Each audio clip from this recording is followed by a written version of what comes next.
ब्रेकनंतर आपलं सगळ्यांचं पुन्हा एकदा स्वागत। जागा वाटपावेळी महायुतीत कोणतीही कुरघोडी होणार नाही असं प्रवीण दरेकर यांनी म्हटलंय। भाजपला जास्त जागा मिळाल्या तर निवडणूक सोपी होईल असं देखील यावेळेला प्रवीण दरेकर यांनी म्हटलंय। जागा वाटपाचा निर्णय समन्वयातून होईल असं देखील दरेकर यांनी म्हटलंय।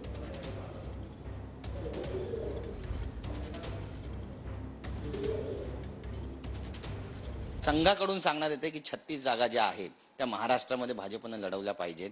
नेमक्या किती जागा भाजप लढू इच्छित आहे आणि आज जागा वाटपाचा जो तिढा आहे तो सुटेल असं तुम्हाला वाटतं? मोठ्या नेत्यांची बैठक दिल्लीमध्ये होते।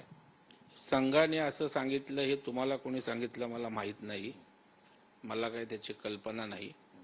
परंतु प्रत्येक पक्ष आपल्या पक्षाला जास्तीच्या जागा मिळाव्यात यासाठी आग्रही असतो आणि त्यामुळे भारतीय जनता पार्टी स्वाभाविकपणे महायुतीमध्ये सगळ्यात मोठा पक्ष आहे।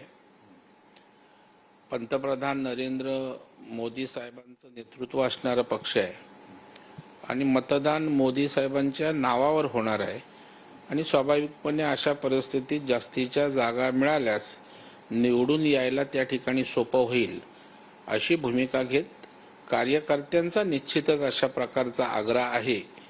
संघाचाही तसा आग्रह असू शकतो, तथापि समन्वयातना एकोप्यानं महायुती एकनाथ शिंदे साहेब, अजितदादा, देवेंद्रजी महाराष्ट्राचा निर्णय करतील आणि त्याला केंद्र स्तरावरचे आमचे वरिष्ठ नेते मान्यता देतील आणि त्यामुळे समन्वयातनाच निर्णय होईल।